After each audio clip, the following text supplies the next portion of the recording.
একজন বক্তা তো ওয়াজ করতে যায় বলেই ফেললেন তিনি কোনোদিনও পর্দা করেন নাই। খাদিজা জীবনে একটা ওয়াক্ত নামাজ পড়েনি, জীবনে একদিনের জন্য পর্দায় থাকেনি।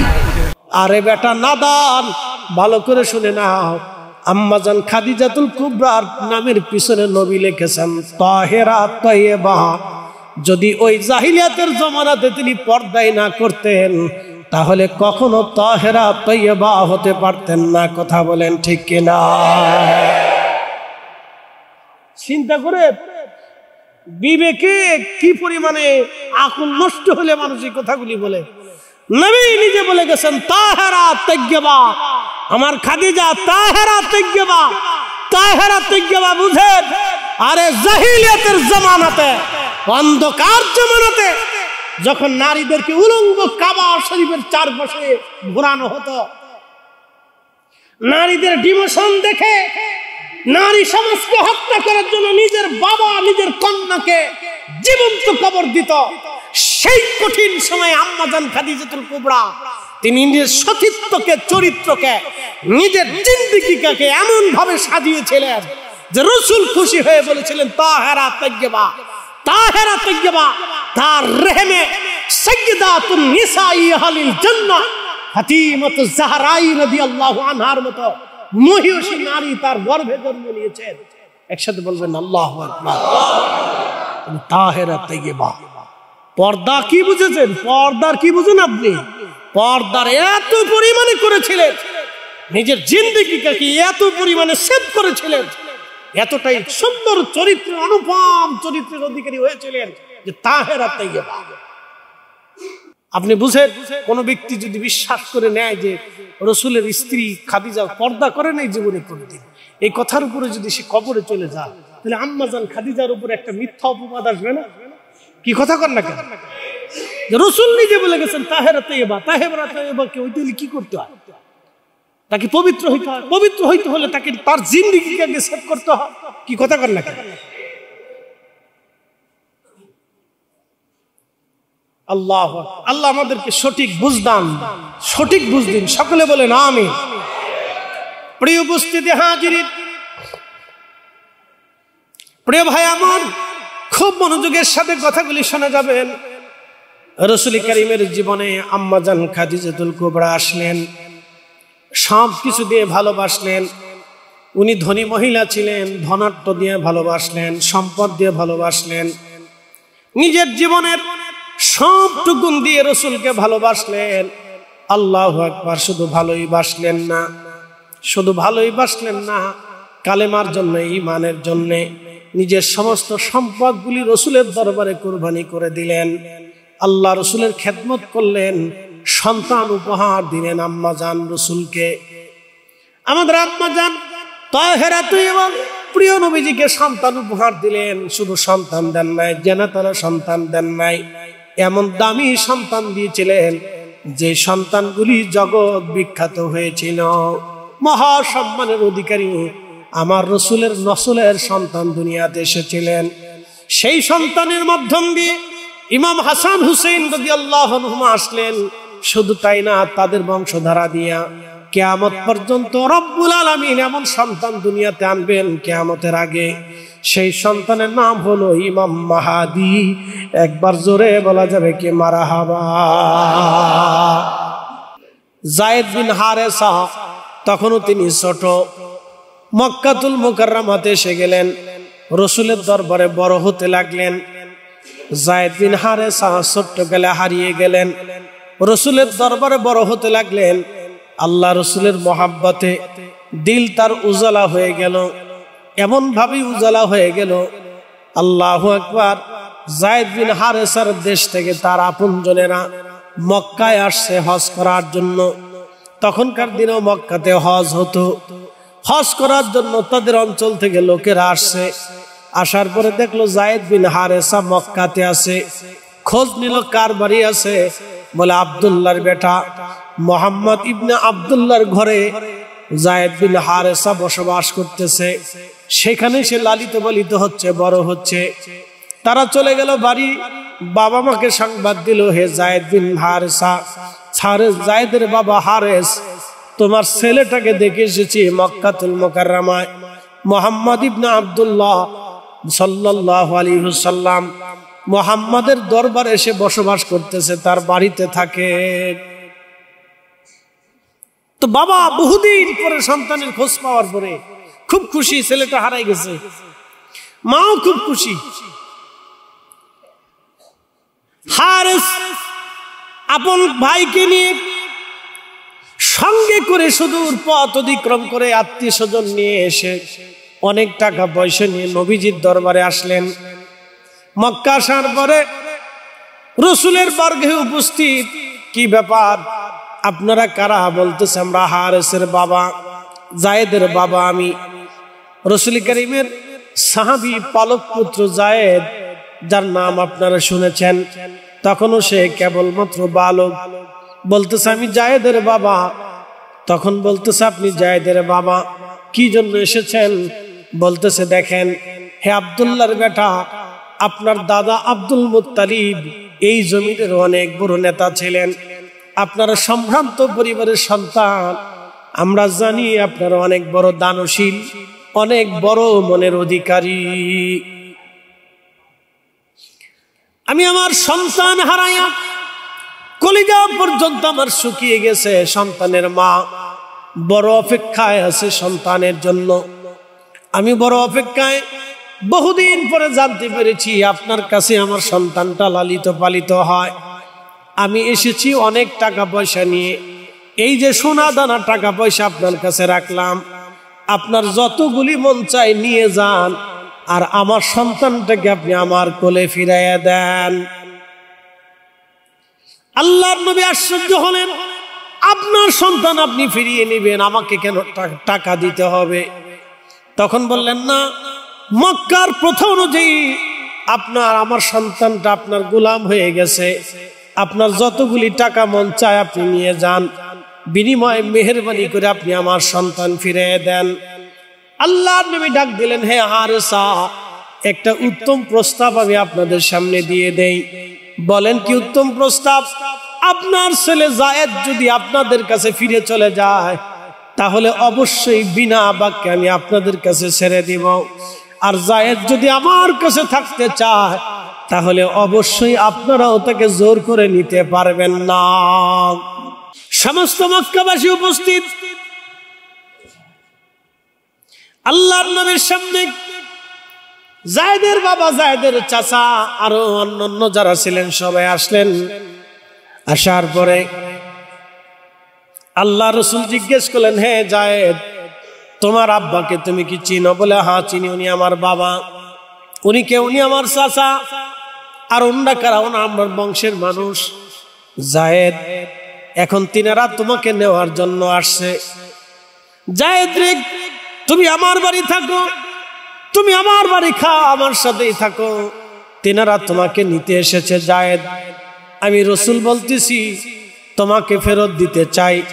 তোমার যদি মন চায় তুমি তোমার বাবার সাথে তুমি মায়ের কোলে ফিরে যাবে, আর যদি মন না চায় তুমি আমার কাছে থেকে যাবে। তুমি কি করতে চাও? তুমি কি আমার কাছে থাকবে না বাবার সাথে চলে যাবে? তোমার ইচ্ছার উপরে ছেড়ে দিলাম জায়েদ। তুমি যদি চলে যেতে চাও তুমি চলে যাবে, তুমি থাকতে চাইলেও তুমি আমার সাথে থেকে যেতে পারবে। হযরত জায়েদ বালক ডাক দিয়ে বলল, হে মক্কাবাসী, হে আমার আব্বা জান, আপনারা শোনেন, আপনি আমার বাবা, আমার মা আমার অপেক্ষায় আছে। তবে হ্যাঁ আব্বা জান, শুনে নেন, আমি রসুলের দরজা থেকে, এই বাড়ি থেকে আমি কখনো আপনাদের কাছে ফিরে যাব না। আমি এ জীবন এইখানেই থেকে যাব, এইখানেই আমার থাকার স্থান আমি নির্বাচন করে নিলাম। আমি আপনাদের মাঝে আর কোনোদিন ফিরে যাব না। একবার জোরে বলা যাবে কি মারহাবা? আল্লাহর নবী হাত ধরে বলেন, হে মক্কাবাসী, তোমরা শুনে নাও, আমার জায়েদ হচ্ছে আজকে থেকে আমি আমার সন্তান। আমি তাকে আমার সন্তানের মর্যাদা দিলাম। সে আজকে থেকে আমার ওয়ারিস, সাকে আমি আমার ওয়ারিস বানিয়ে নিলাম। তোমরা সাক্ষী থাকো। জায়েদের বাবা হারেসা বললেন, ঠিক আছে, আমার ছেলেটা যেহেতু আপনার কাছে থাকতে চায়, আর আপনিও তাকে সন্তান হিসেবে মেনে নিলেন, এর চাইতে বড় সুসংবাদ আমার জন্য আর কিছু হতে পারে না। আমার জায়েদ যদি আমার কাছে কখনো ফিরে যায় তো ইচ্ছা হলে ফিরে যাবে, নতুবা আমার জায়েদের কাছে আমি আসবো, সেও আমার সন্তান, আপনারও সন্তান, আপনি তাকে সন্তান হিসেবে মেনে নিলেন, এর চাইতে আমার আর সৌভাগ্য কি হতে পারে। আমি বাবা হিসেবে এটা মেনে নিলাম। একবার আওয়াজ তুলে বলা যাবে কি মারহাবা।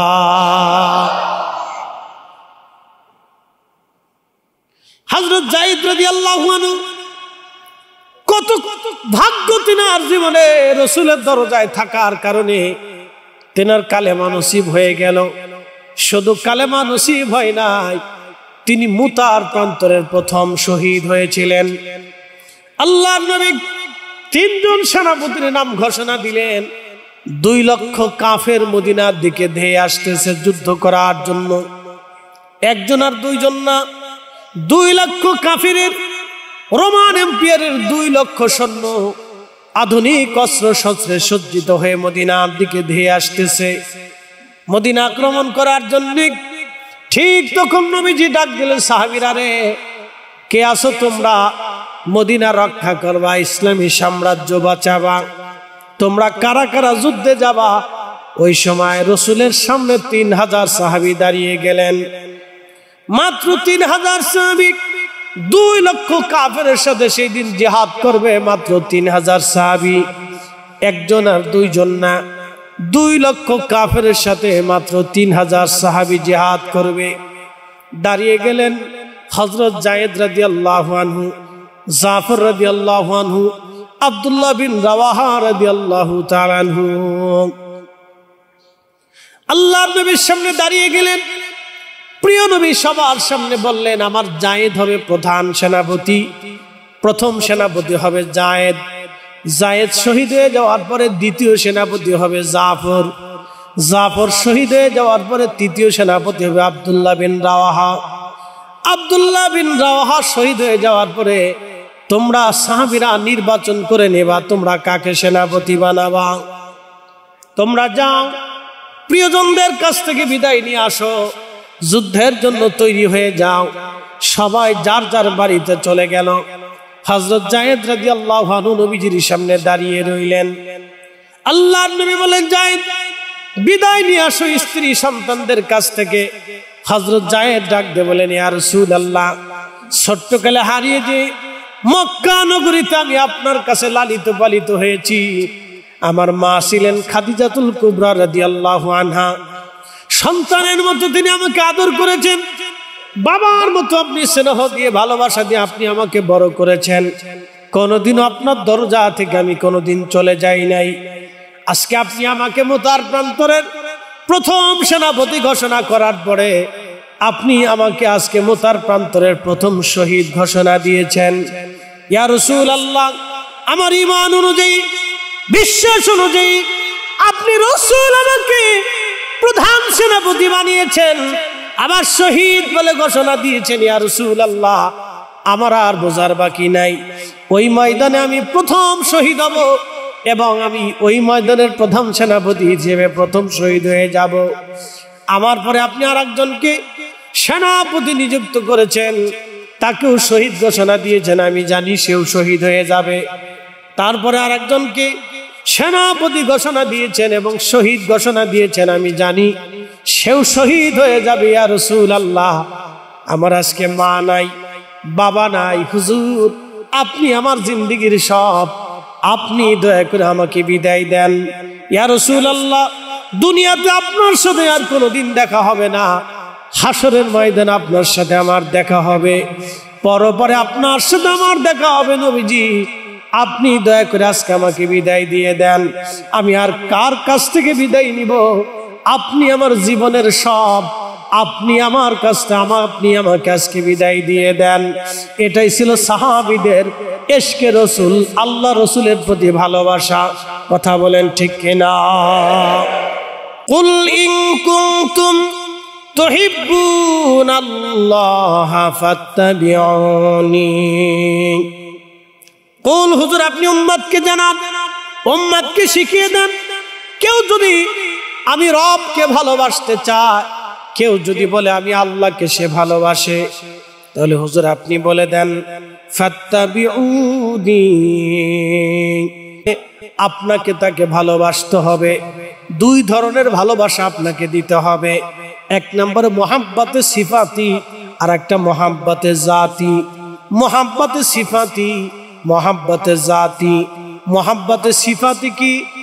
সিফাতি মোহাব্বত হলো নবীজি যেইভাবে পাগড়ি পরেছেন সেইভাবে পাগড়ি পরবেন, টুপি পরেছেন টুপি পরবেন, পোশাক পরেছেন পোশাক পরবেন, যেইভাবে তিনি খানা খেয়েছেন সেইভাবে খানা খাবেন, যেইভাবে চলেছেন সেইভাবে চলবেন, যেইভাবে বিয়ে শাদী করেছেন ওইভাবেই করবেন, যেভাবে তিনি ব্যবসা করেছেন সেইভাবে করবেন, যেইভাবে আমানতদারিতা করেছেন সেইভাবেই করবেন, যেইভাবে সমাজ করেছেন সেইভাবে করবেন, যেইভাবে আত্মীয়তার হক রক্ষা করেছেন ওইভাবে করবেন।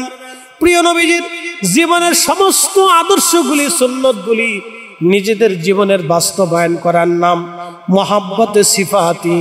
এই মোহাব্বতে সিফাতির বর্ণনা করতে যায় নবী বলেছেন মান আহাব্বা সুন্নতি ফাকাদ আহাব্বানি ওয়া মান আহাব্বানি কানা মাই ফিল জান্নাহ।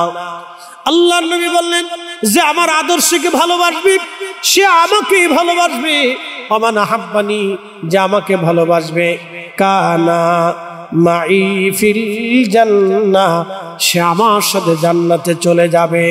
একসাথে জোরে বলেন না মারহাবা। একসাথে আমার সাথে জান্নাতে চলে যাবে।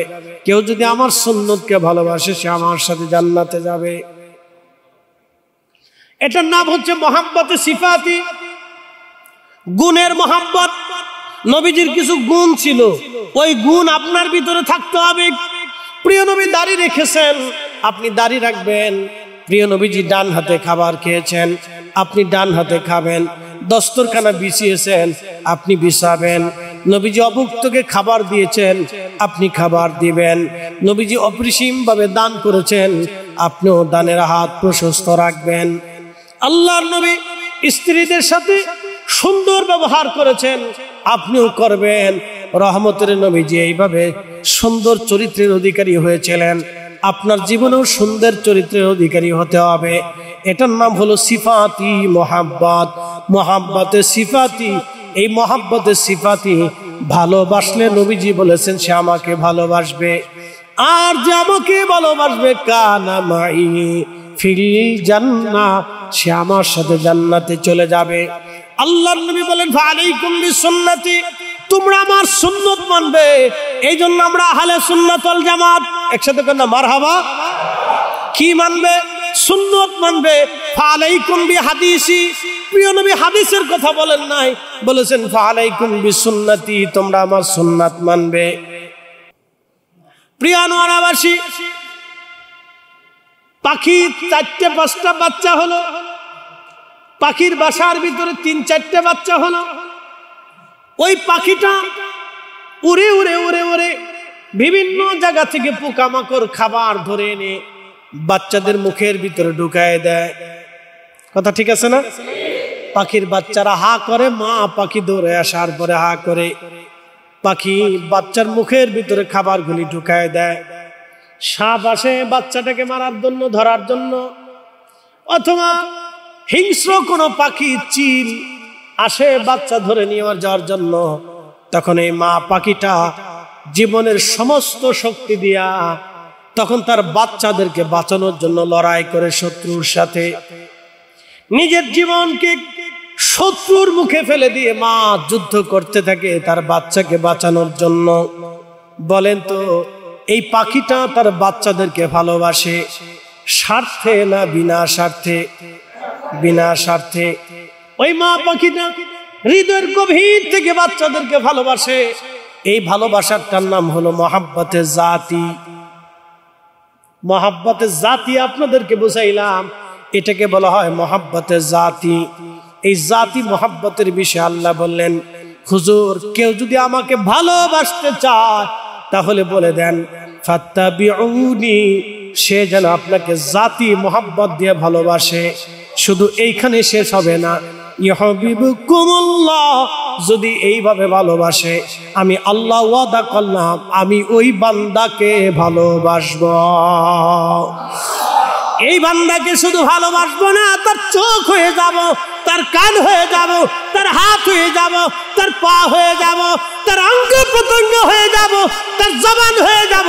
ওয়া ইনসালানি লাউতিয়ান্নাহু, সে আমার কাছে চাইতে দেরি হবে, আমি আল্লাহ দিতে দেরি করব না। বলেন না মারহাবা। প্রিয় উপস্থিতি হাজিরিন, গাসলুল মালায়েকা হযরত হানজালা, গোসল তার ফরজ, ফরজ গোসল বাদ দিয়ে তলোয়ার হাতে নিয়ে হযরত হানজালা রওনা দিলেন। এখন আপনাদেরকে প্রশ্ন করি, জবাব দিবেন। গোসল ফরজ হলো শেষ রাত, তাহাজ্জুদের পরে ফজরের সময়, তখনও তিনি গোসল করেন নাই, তখনও তিনি নাপাক ছিলেন। নাপাক যদি হয় তাহলে বোঝা গেল গোসলও হলো না, ফজরের নামাজও হলো না। ভালো করে বুঝে যান, গোসলও হলো না, ফজরের নামাজও হলো না। হযরত গাসলুল মালায়েকা হানজালা রওনা দিলেন। দিলেন তো দিলেন, আজ ফজরের নামাজ চলে গেল, গোসলও চলে গেল। দুইটা ফরজ তিনি ছেড়ে দিলেন। এক নম্বর ফরজের নাম হলো গোসল ফরজ, এটাও তিনি ছেড়ে দিলেন। দুই নম্বর ফরজ ছিল তার ফজরের নামাজ, এটাও তিনি ছেড়ে দিলেন।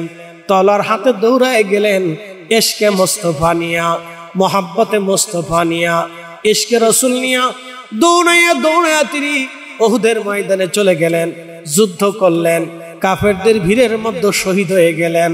আল্লাহ আইব ধরলেন না, ফজর চলে গেল ধরলেন না, গোসল চলে গেল তাও ধরলেন না, আল্লাহ অপরাধ ধরলেন না, গুনাহ ধরলেন না। আপনি যদি বুঝেন অল্পতেই বুঝে যাবেন। তিনি আবু বকর সিদ্দিক এমন একজনের জন্য দাঁড়িয়েছেন, তিনি এক পাশে, তাম সৃষ্টি দ্বীন ইসলাম সব এক পাশে থাকবে, আর আমার রাসূল আর এক পাশে থাকবে। হযরত গাসলুল মালায়েকা তিনি শহীদ হয়েছিলেন, ফজরের নামাজ ছেড়ে দিয়েছেন, গোসল ছেড়ে দিয়েছেন, আল্লাহ আইব ধরেন নাই। বলে কারণ কি? তিনি এমন একজনের জন্য জীবন দিতে গিয়েছেন, তিনি এক পাশে থাকবেন, আর সমস্ত ফরজ আর এক পাশে থাকবে, দ্বীন আর এক পাশে থাকবে, তাম সৃষ্টি আর এক পাশে থাকবে। তো রাসূলের ওজনের সমান হবে না। কথা বলেন ঠিক না বেটা? আপনাকে বুঝে যেতে হবে। এই জন্য আমরা হয়েছি ওনাদের কাছে বেদাতি। ও সাতার বেদাতের ফতোয়ার গোষ্ঠী গিলাই, ওগুলো দেখার টাইম আমাদের নাই, এগুলি দেখার সময় আমাদের। বুঝে তারপরে কবরে যান, না বুঝে যদি কবরে যান তো জিন্দিগি বরবাদ হবে। আহা, জিন্দিগি বরবাদ হয়ে যাবে, জিন্দিগি বৃথা হবে, জিন্দিগির সার পয়সা মূল্য থাকবে না যদি না বুঝে কবরে চলে যান। যদি ইশকে রাসূল না নিয়ে কবরে চলে যান তো জিন্দিগি বৃথা হবে, জিন্দিগি বৃথা হবে, এই জীবন মিথ্যা হবে, এই জিন্দিগির কোনো কিছুই কাজে লাগবে না, চার পয়সা মূল্য হবে না এই জিন্দিগির। এই জন্য সাহাবায়ে কেরাম আল্লাহ চিনেছেন আল্লাহ দেখে না, সাহাবায়ে কেরাম আল্লাহ চিনেছেন রাসূল দেখে। বিশ্বাস হয় না আপনাদের? বলি দেখেন তো, আল্লাহ দেখা যায়? মসজিদে আল্লাহ দেখাইতে পারবে? কোন জায়গায় আল্লাহ আছে দেখেন তো, আমার আল্লাহ দেখাইতে পারবে? কিন্তু আল্লাহ আমরা দেখেছি রাসূল দিয়া। কথা কর না, ঠিক কি না? এই যে কোরআন শরীফের যে বাণী আসছে, এই বাণী কোরআন শরীফ যে আল্লাহ তার রাসূলের কালবে নাজিল করছে, কোন সাহাবী কি দেখছে যে আল্লাহ সরাসরি কোরআন আসতেছে? দেখা যায়? দেখেন না।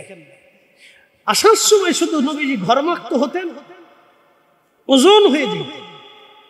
এরপরে কোরআন আসা নাজিল শেষ হয়ে যাওয়ার পরে নবীজি বলতেন, ইন্না আ'তাইনাকাল কাউসার ফাসাল্লি লিরাব্বিকা ওয়ানহার ইন্না শানিয়াকা হুয়াল আবতার।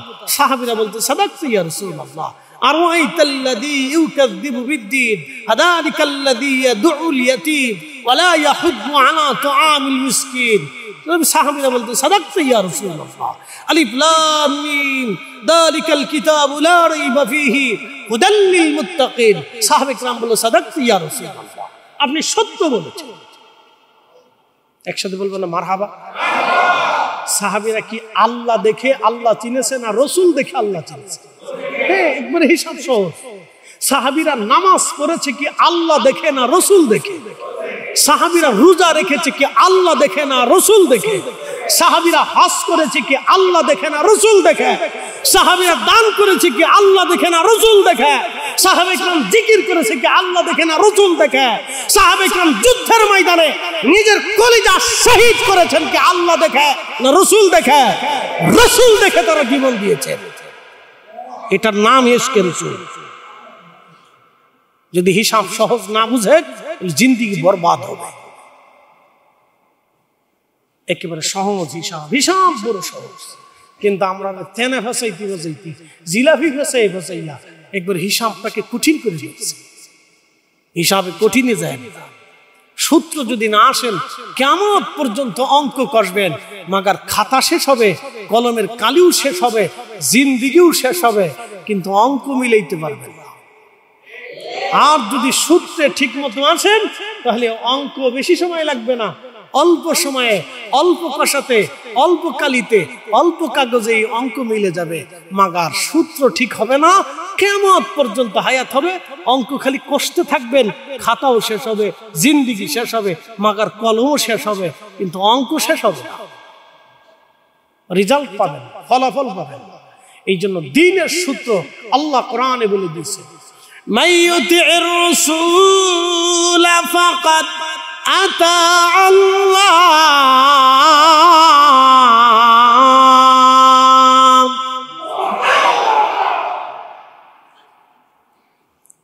আল্লাহ জানিয়ে দিলেন, হুজুর উম্মতকে জানা, আপনি রসুল মানলে আমি আল্লাহ মানা হয়ে যাবে।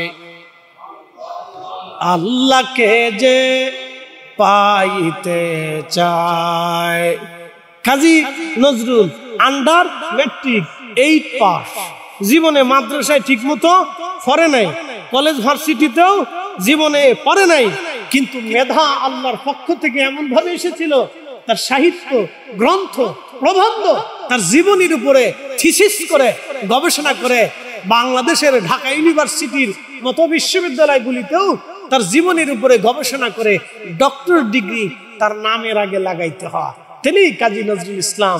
ছেলেরা ঢাকা ভার্সিটিতে পড়া ভাইব না অনেক বড় মেধাওয়ালা হয়ে গেছো, এত ছাতা ভাইব না বাংলাদেশের বড় ভার্সিটিতে পড়ে মনে করো না যে আপনি তুমি বড় মেধাবী। না, ও ছাতার মেধাবী দিয়ে কি হবে? ছাতার মেধাবী দিয়ে বাংলাদেশে কি হবে? যে এখন এদেশে চুরি ছাত্রামি বন্ধ হয় নাই, খুন রাহাজানি বন্ধ হয় নাই, ধর্ষণ বন্ধ হয় নাই, ডাকাতি বন্ধ হয় নাই, খুন খারাপি বন্ধ হয় নাই, এবং কি লাশ পর্যন্ত আজকে মর্গে নিরাপদ না, কবরের ভিতর থেকে লাশ উঠাইয়া এদেশের মানুষ কবর থেকে উঠাইয়া লাশ আগুন দিয়ে পুরা।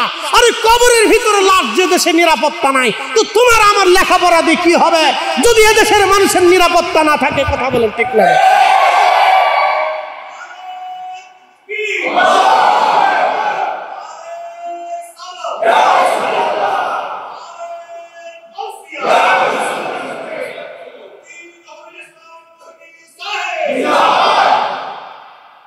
কি হবে লেখাপড়া দিয়া?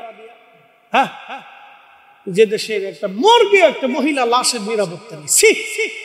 মাঝে মধ্যে ঘৃণা করে সমস্ত খবর আসলে, বাপের কাছে মেয়ের নিরাপত্তা নেই, মেয়ের কাছে বাপের নিরাপত্তা নেই।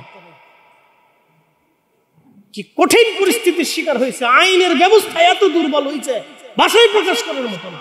দিনে দুপুরে মানুষ খুন হচ্ছে।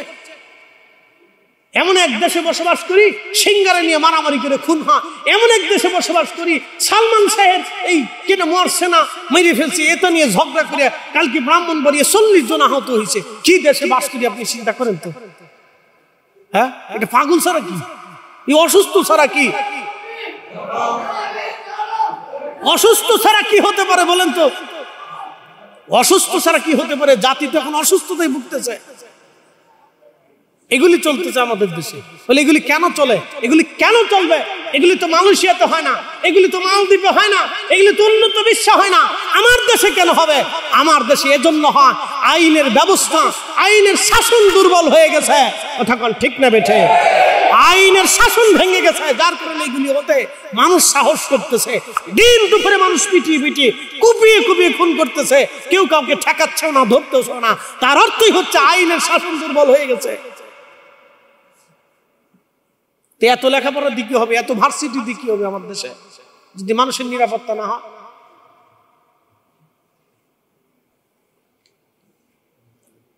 প্রিয় উপস্থিতি, দুঃখের সাথে কথাগুলি বলতেছি। ইয়া রব্বি, রসুল করিম দুনিয়াতে কেন আসলেন? হিলফুল ফুজুল তিনি কেন করেছিলেন? আল্লাহ রসুল কেন এসেছিলেন?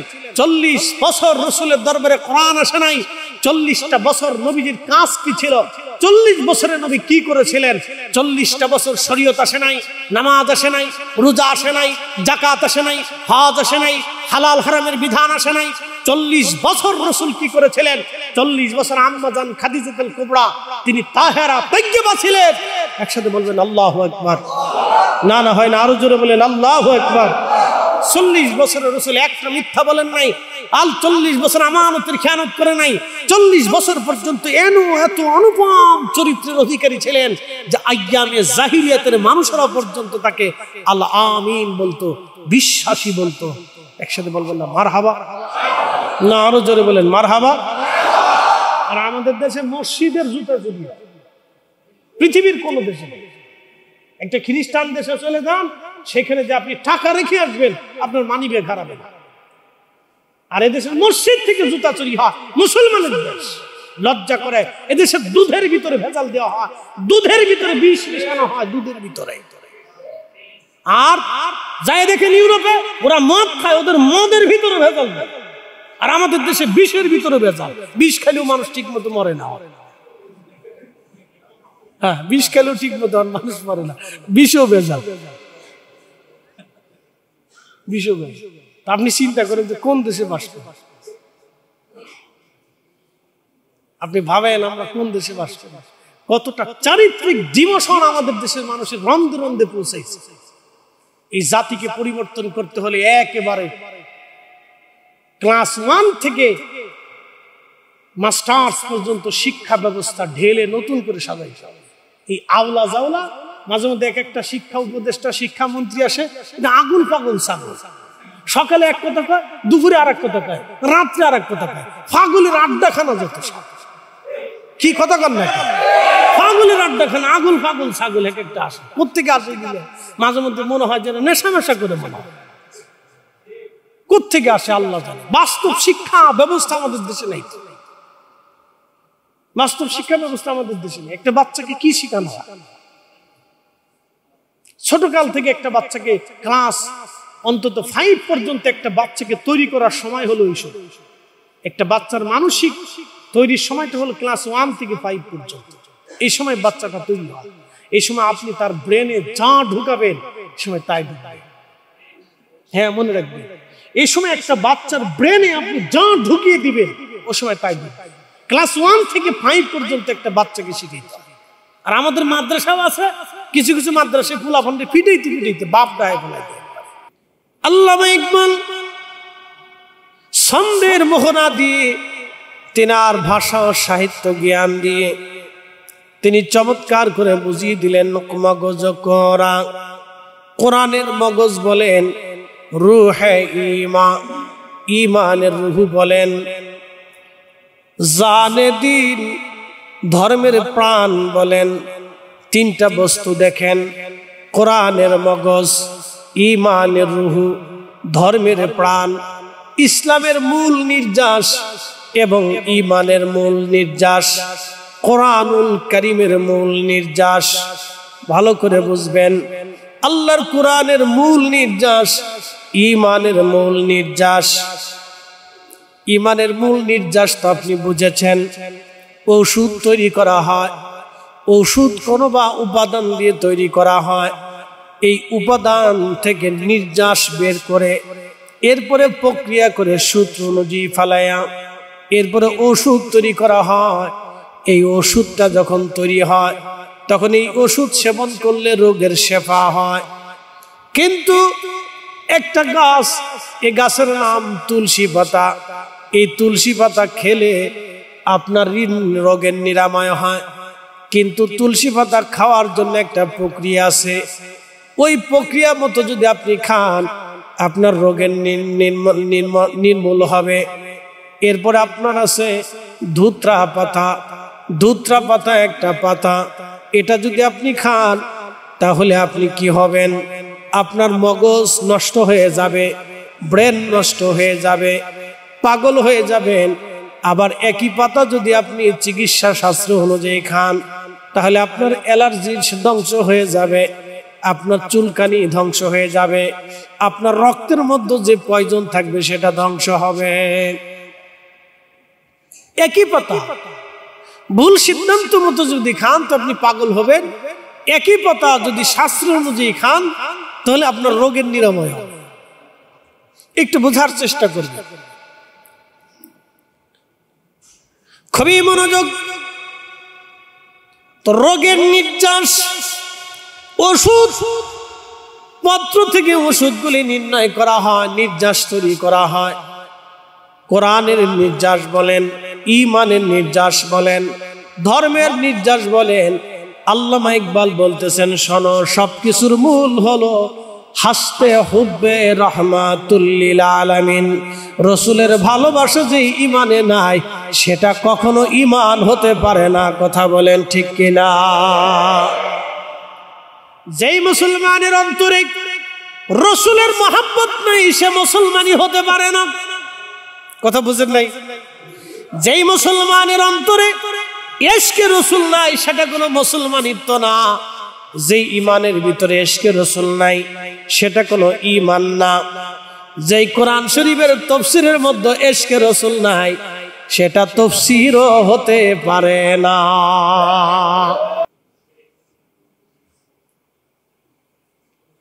প্রিয় উপস্থিতি হাজিরিন,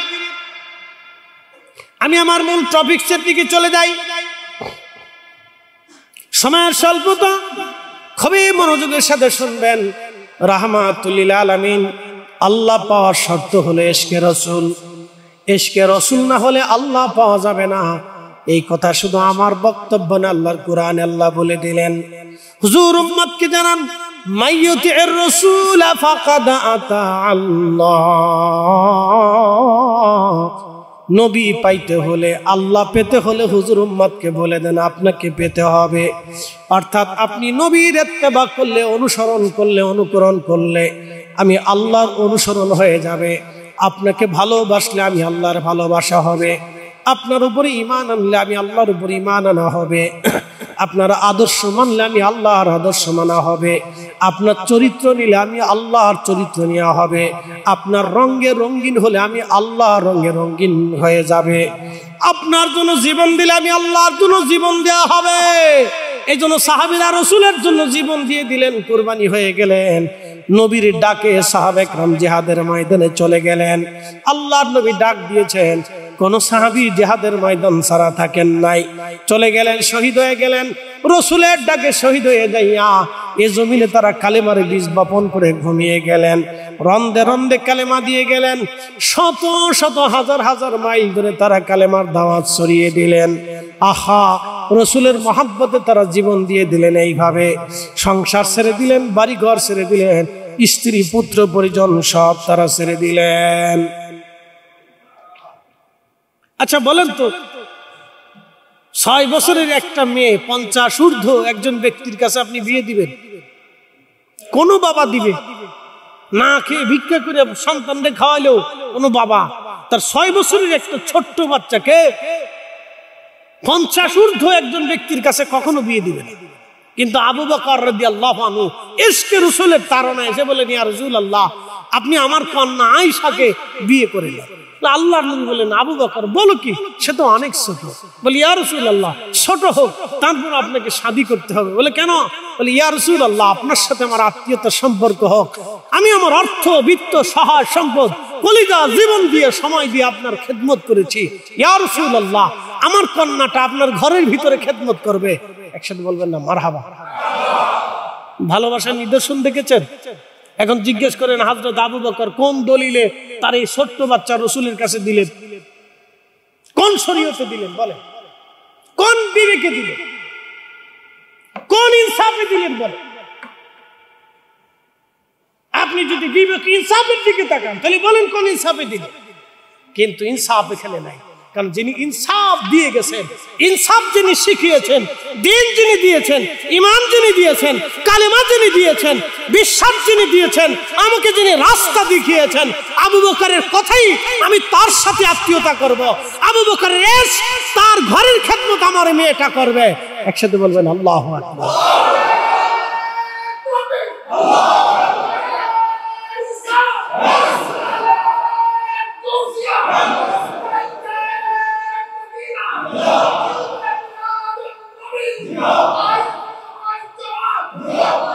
এটার নাম ইশকে রাসূল। কলিজার গভীর থেকে রাসূলকে মহব্বত করা। লা ইউমিন আহাদুকুম হাত্তা আকুনা আহাব্বা ইলাইহি মিন ওয়ালিদিহি ওয়া ওয়ালাদিহি। সন্তান থেকে আমাকে ভালোবাসতে হবে। এইজন্য আবু বকর সিদ্দিক সন্তানকে দিয়ে বলে, নিয়ে যান ইয়া রাসূলুল্লাহ, আপনার খেদমতে আমার এই মেয়েটাকেও নিয়ে চলে যান। একসাথে বলবেন আল্লাহু আকবার। এইভাবে তারা খেদমত করেছে। কারণ আবু বকর সিদ্দিক জানতেন, আমি এক এমন মহামানবের কাছে আমার মেয়েকে তুলে দিচ্ছি, যিনি সারা জিন্দেগি আমার এই মেয়েটাকে সম্মানিত করে রেখে যাবে। ঠিকই তাই করে গেছে। পৃথিবীতে আম্মা জান আয়েশাই একমাত্র সেই মহিয়সী নারী, যিনি দুনিয়ার বড় বড় সাহাবীদেরকে হাদিস শিখিয়েছেন। তিনি উস্তাজা ছিলেন। একসাথে বলবেন না মারহাবা। উস্তাজা ছিলেন, উস্তাজা, হাদিসের উস্তাজা, হাদিসের উস্তাজা। অসংখ্য নারী সাহাবীদেরকে তিনি হাদিসের দর্শ দিয়েছেন। আম্মা জান খাদিজা আয়েশা সিদ্দিকা, তিনি সেই মহিয়সী নারী মুহাদ্দিসা, তিনি সেই মুহাদ্দিসা যিনি অন্দরমহলে বসে বসে হাজার হাজার সাহাবায়ে কেরামকে রাসূল করিমের হাদিস শিক্ষা দিয়েছেন। একসাথে বলবেন আল্লাহু আকবার। না না হয় না, আরো জোরে বলেন আল্লাহু আকবার। এইভাবে রাসূল আম্মা জানকে তৈরি করে রেখে গেছেন। বুঝতে পারছেন? বুঝে যান।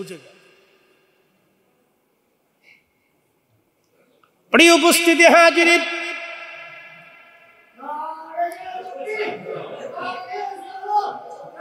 আচ্ছা শেষ করুন,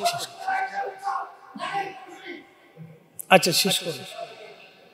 পাগল সব জায়গায় আছে, পাগল ছাড়া দুনিয়া চলে না। না, পাগল সব মাহফিলে দুই একটা থাকে, এরা আসে মারহাবা বলে। এখানে কোনো দলিল টলিল নেই। এখানে কিয়ামত পর্যন্ত দলিল দিল এটা সুন্নিয়ত থেকে আপনি সরাইতে পারবেন।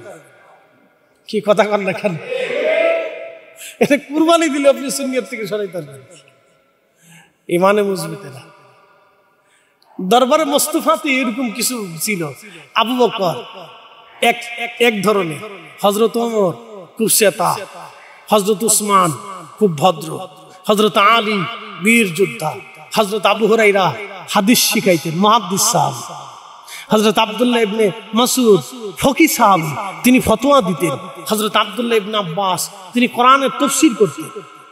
একসাথে বললেন না মারহাবা। আরো জোরে বলে। হযরত যায়েদ বিন সাবিত তিনি ফকি সাহেব, হযরত ওমর তিনি শাসক ছিলেন, খুব কঠোর ছিলেন, হযরত আবু বকর তিনি দয়াদ্র ছিলেন, হযরত উসমান তিনি দানশীল ছিলেন, হযরত আলী বীর যোদ্ধা ছিলেন, হযরতে আবু যর গিফারি তিনি জাহিদ সাহাবী ছিলেন, দুনিয়া বিরাগী, ফতোয়া দিতেন তোমরা যদি আগামী ওয়াক্তের খাবার জমা করো তাহলে তোমরা আল্লাহর বিশ্বাসী করো না। দেখছেন না, মুজাহাদা করতেন। হযরত ওমর বললেন, আরে আবু যর, তোমার এই মাসলা এখানে চলে না, তুমি চলে যাও, তোমার এই মাসালা দিয়ে খেলাফত চালানো যাবে না। আবু যরের মাসালায় আবু যর ঠিক ছিলেন, ওমরের মাসালাতে ওমর ঠিক ছিলেন। কারণ ওমর বুঝতেন আমাকে খেলাফত চালাইতে হলে বাইতুল মালে খাবার জমা রাখতে হবে। আর আবু যর গিফারি বলতেন যে আল্লাহর উপরে যদি ইয়াকিন থাকে তাহলে আগামী রক্তের কোনো খাবার জমা থাকলে চলবে না। কারণ উনি মুজাহাদা করতেন, ওনার এক তরিকা। একসাথে করেন না মারহাবা। এই জন্য পৃথিবীতে কিছু অলি দেখবেন যাদের দুনিয়া বিরাগী, টাকা নাই, পয়সা নাই, ঘর নাই, বাড়ি নাই, জমি নাই, সংসার নাই, কিচ্ছু নেই, এরা মাজারে মাজারে অলিদের বারগাহে বারগাহে ঘুরে বেড়ায়। আপনি ছিলেন? হ্যাঁ, অলিদের বারগাহে বারগাহে ঘুরে। আমি নিজে মালয়েশিয়াতে হুজুর গাউসে পাকের আওলাদ সুলতানুল আরিফিন আল্লামা ইসমাইল হাক্কি, আল্লামা ইসমাইল বুগদাদি আল হানাফি, আল্লামা ইসমাইল বুগদাদি আল হাসানি আল হুসাইনি রাদিয়াল্লাহু আনহু মাজার জিয়ারত করে আসি। মালাক্কা সাগরের ভিতরে ছোট্ট একটা দ্বীপের ভিতরে ওনার মাজার। আমি সেইখানে গেছি। হুজুর গাউসে পাকের কলিজার বেটা হযরত সুলতানুল আরিফিন ইসমাইল বুগদাদি আল হাসানি আল হুসাইনি হুজুর মহিউদ্দিন আব্দুল কাদের জিলানী গৌসে পাকের ছেলে 900 বছর আগে কালেমার দাওয়াত নিয়ে মালয়েশিয়াতে এসেছে। আর আমাদের দেশে সলিমুদ্দিন 3 দিন ওয়াজ করে মনে করছে আমি বিরাট ইসলামের খেদমত করে ফেলছি। ইস, এত বড় বুজুর্গ ডাক দিয়ে শিক্ষা দিয়ে হঠাৎ না মাজারে যাবেন না শিরিক। আরে বেটা, ওই মাজারওয়ালা না আসলে তোমার তো মুসলমানই হইতো না, খাতনাই হইতো না। কি কথা কর না, খাতনা হইতো? 14 পুরুষের খাতনা হইতো। ও জানে কিছু? এই শুনে যান, আমি সেই জিয়ারতে গেছি, সেখানে আল্লাহর ওলির বারগাহে, ওইখানে যাই দেখি কিছু মজদুর দুনিয়া বিরাই তসবিহ পড়তেছে, জিকির করতেছে, গাট্টি টোপলা টোপলা টোপলা দিয়ে টোপলা টোপলা মাথা দিয়ে নামাজ কালাম পড়ে তসবিহ পড়তেছে, জিকির ফিকির আছে। বললাম হ্যাঁ রে, ভাবছিলাম শুধু বাংলাদেশের মাজারে বুঝি পাগল টাগল থাকে, এখনো আছে।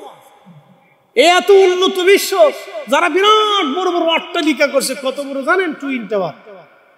সে কত বড় টাওয়ার, বাপরে বাপ, 2টা টাওয়ার একসাথে মালয়েশিয়া। কত বড় টাওয়ার করছে, কত ধনী দেশ। তাদের দেশের দ্বীপের ভিতরে মাজারে পাগল আছে, আল্লাহওয়ালা আছে, দুনিয়া বিরাগী জাহিদ, কিয়ামত পর্যন্ত থাকবে। এরা হযরতে আবু যর গিফারি রাদিয়াল্লাহু আনহু তরিকা। খালিদ বিন ওয়ালিদ সারা জিন্দেগি জিহাদ করছে, একসাথে কোন আল্লাহু আকবার। এরকম কিয়ামত পর্যন্ত মুসলমানদের ভিতরে বীর যোদ্ধা থাকবে, কিয়ামত পর্যন্ত থাকবে, যুদ্ধ করে গেছে। এই জন্য একজন আরেকজনের বাতিল বললে চলবে না। ইসলামের সৌন্দর্য এটাই, সবাইকে দিয়ে ইসলাম, সব দিয়ে ইসলাম। প্রিয় উপস্থিতি হাজির বন্ধু আমার, রাসূল করিমের মহব্বত দিয়ে আল্লাহ পেতে হয়।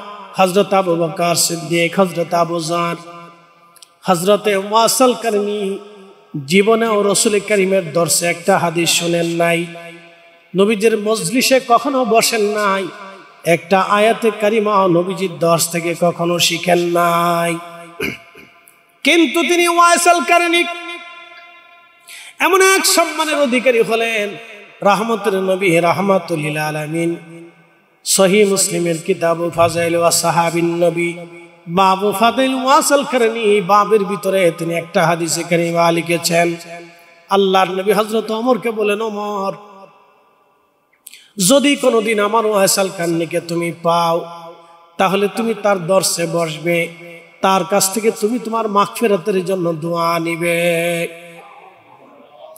হযরত ওমরকে বলতেছেন, ওমর, ওয়াসিল করনিকে যদি তুমি কোনোদিন পাও, তাহলে তুমি তার দর্শে বসবা, তার কাছ থেকে তোমার নিজের মাগফিরাতের জন্য দোয়া নেবা, এবং আমার ওয়াসিল করনিকে বলবা আমার পক্ষ থেকে আমি রাসূল তাকে দাওয়াত দিয়েছি, সেজন্য আমার গুনাহগার উম্মতের মাগফিরাতের জন্য সেজন্য দোয়া করে দেয়। কারণ আমার ওয়াইস দোয়া করতে দেরি হবে, আল্লাহর আসমান থেকে কবুল হতে দেরি হবে না।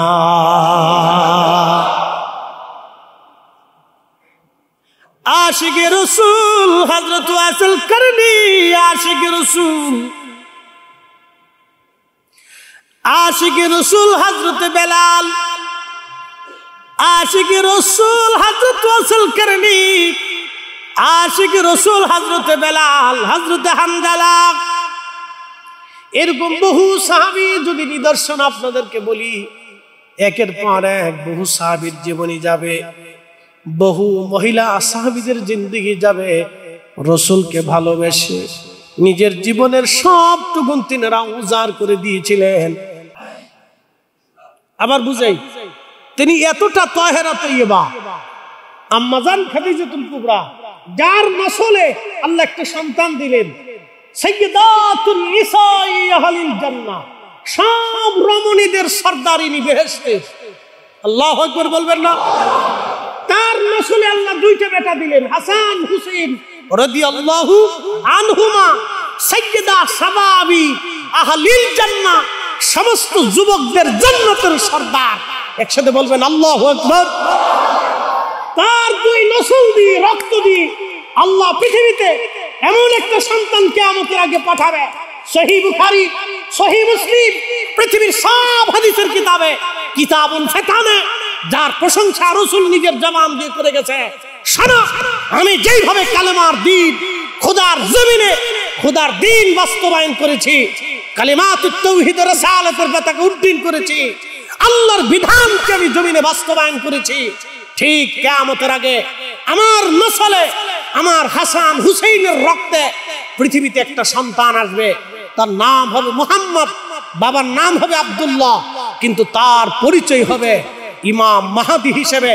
আমি যেইভাবে খোদার জমিনে খোদার দ্বীন বাস্তবায়ন করেছি, ঠিক আমার মাহদী तमाम দুনিয়াতে ওইভাবে আল্লাহর জমিনে দ্বীন বাস্তবায়ন করবে। একসাথে বলবেন আল্লাহু আকবার। হয় না? আরো জোরে বলেন, আরো জোরে, আরো জোরে।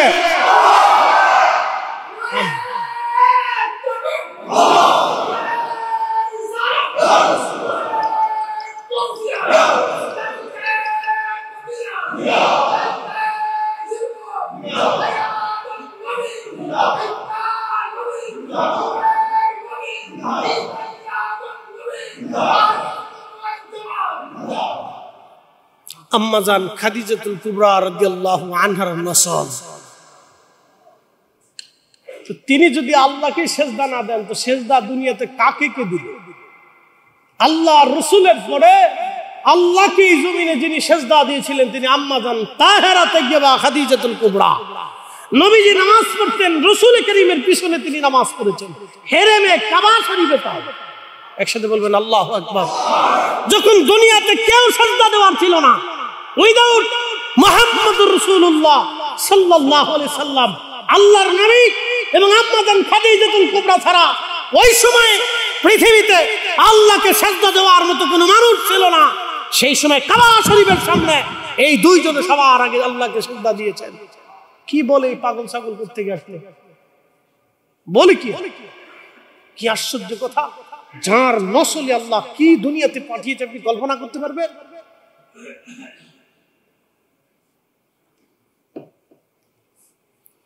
উপস্থিতি এই জন্য দিন গভীর থেকে বুঝতে হয়, ইশকে রাসূল হৃদয়ের গভীর থেকে আনতে হয়, তাজিমে রাসূল আহলে বাইত রাসূলের মর্যাদা মর্তবাকে গভীর থেকে বুঝতে হয়, সাহাবায়ে কেরামের ইজ্জতকে হৃদয়ের গভীর থেকে আনতে হয়, আউলিয়া কেরামের তাজিম মোহাম্মদকে হৃদয়ের গভীর থেকে বুঝতে হয়। ইসলাম শুধু বিশ্বাস করলেন যে হ্যাঁ আল্লাহ আছে, এটার নামই দিন না। আল্লাহ আছে মেনে পরিপূর্ণ মতো আল্লাহর সমস্ত বিষয়গুলিকে একেবারে নিজের কালবে একিনে বদ্ধ করে নেওয়ার নাম ইসলাম। রাসূল এসেছিলেন, দিন দিয়েছিলেন, ইশকে রাসূল দিয়ে নিজের কলিজাকে ভরে ফেলে দেওয়ার নাম হচ্ছে সুন্নতে মুস্তাফা, তাজিমে রাসূল, ইশকে রাসূল। এগুলি মানা মুহাম্মদুর রাসূলুল্লাহ সাল্লাল্লাহু আলাইহি ওয়াসাল্লাম, এর উপর ইস্তেকামত থাকা, প্রতিষ্ঠিত থাকা। উপস্থিতি, আশা করি আমার এই মুখতাসার তাকরীর আপনারা বুঝেছেন। এই জন্য আল্লাহ পেতে হলে আগে রাসূল পেতে হবে। নবীর মহব্বত ছাড়া আল্লাহ পাওয়া যাবে। আমার পীর মুর্শিদ একটা শের আমাদেরকে শোনাই, যার কারণে গত সৃজন রে দেখো চন্দ্র সূর্য তারা শূন্য ভরে, আসে অচল চলে ধরা ধরে নবী দবিনে ভাব সবই মিশে। কাজী নজরুল কত চমৎকার লিখেছেন, তৌহিদেরই মুর্শিদ আমার মুহাম্মাদের নাম, মুর্শিদ মুহাম্মাদের নাম।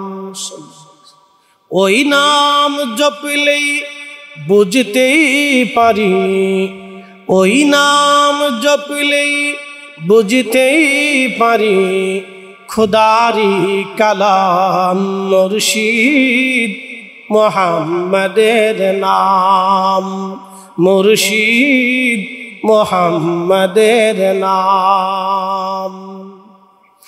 ধুলির ধরা বেহেশত আজ জয় করিল দিল রে লাজ, আজকে খুশির ঢল নেমেছে ধূসর সাহারায় রে সাগর আকাশ। সালাতুন ইয়া রাসূলুল্লাহ আলাইকুম সালামুন ইয়া আল্লাহ আলাইকুম। এই জন্য আল্লাহ রসুলের মোহাব্বত ছাড়া আল্লাহ পাওয়া যাবে অবশ্যই না, কোনো মতেই না, কোনো ভাবেই না, কোনো কখনোই সম্ভব হবে না। কোটি কোটি বছর আল্লাহকে সেজদা দিলেও আল্লাহ সন্তুষ্ট হবে না যদি ইশকে রসুল, তাজিমে রসুল আপনার অন্তরে না থাকে। মনে রাখবেন, প্রত্যেকজন সাহাবী আল্লাহ চিনেছিলেন রসুল দিয়ে, প্রত্যেকজন সাহাবী দ্বীন মেনেছিলেন রসুল দিয়ে, প্রত্যেকজন সাহাবী আখিরাত বিশ্বাস করেছেন রসুল দিয়ে। তার নবী দেখে ঈমান, আকীদা, আখিরাত বিশ্বাস স্থাপন করেছিলেন। রসুল ছাড়া তারা আল্লাহকে চিনতে পারেন নাই। রসুল তোমারই কারণে বিশাল ভুবনে আল্লাহর পরিচয়। রসুল তোমারই কারণে বিশাল ভুবনে আল্লাহর পরিচয়।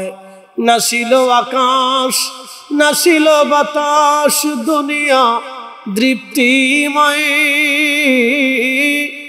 রসুল তোমারই কারণে বিশাল ভুবনে আল্লাহর পরিচয়।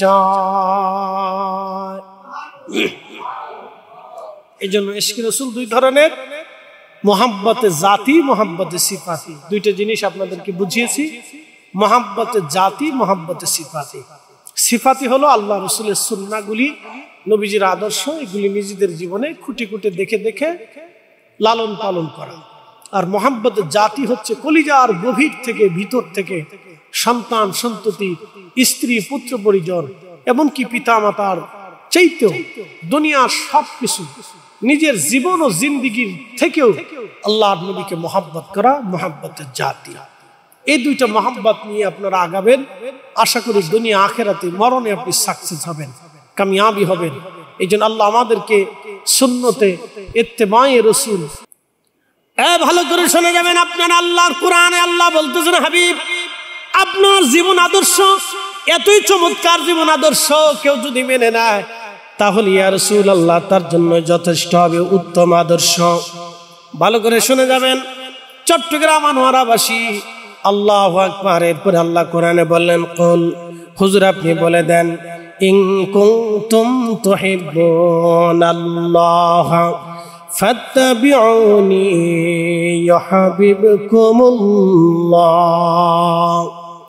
আপনি রাসূলের ইত্তেবা, মোহাব্বত এমন ভাবে সে দিয়ে দিবে আর একটা মোহাব্বতের নাম, সেই মোহাব্বতের নাম হলো মোহাব্বতে জাতি। জাতি মোহাব্বত কারে বলা হয় একটু ব্যাখ্যা করে বুঝাই। মোহাব্বতে জাতি কাকে বলা হয় একটু ভালো করে বুঝেন। আচ্ছা বলেন তো, মা সন্তানটাকে ভালোবাসে সন্তানের আদর্শের কারণে না কলিজার ভিতর থেকে? বাবা সন্তানকে ভালোবাসে, ভালো করে বুঝেন। বাবাটা সন্তানটাকে ভালোবাসে। সন্তানটাকে বাবা কেন ভালোবাসে? সন্তানের চরিত্র দেখে, সন্তানের জ্ঞান গরিমা দেখে, সন্তানকে চরিত্র জ্ঞান গরিমা এগুলি দেখে বাবা সন্তানকে ভালোবাসে না। বাবা সন্তানকে ভালোবাসে সন্তানটা বাবার নসল, বাবার থেকে সন্তান, মা থেকে সন্তান। এই জন্য মা এবং বাবা কলিজার একেবারে গহীন থেকে সন্তানটাকে ভালোবাসে।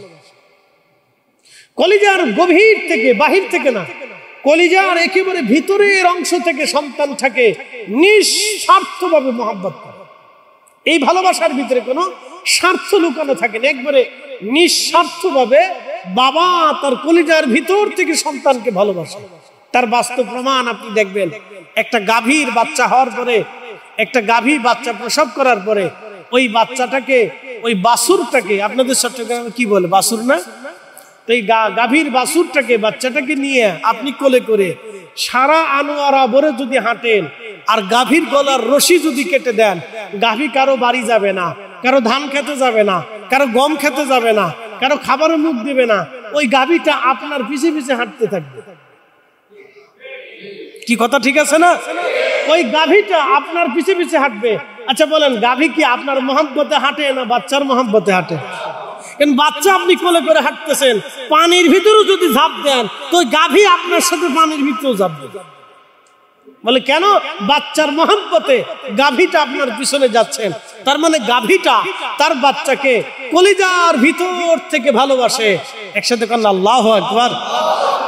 এটার নাম হচ্ছে মহাব্বতে জাতি। মহাব্বতে জাতি, জোরে বলেন মহাব্বতে। আরো বুঝাইতেছি, আরো বুঝাইতেছি।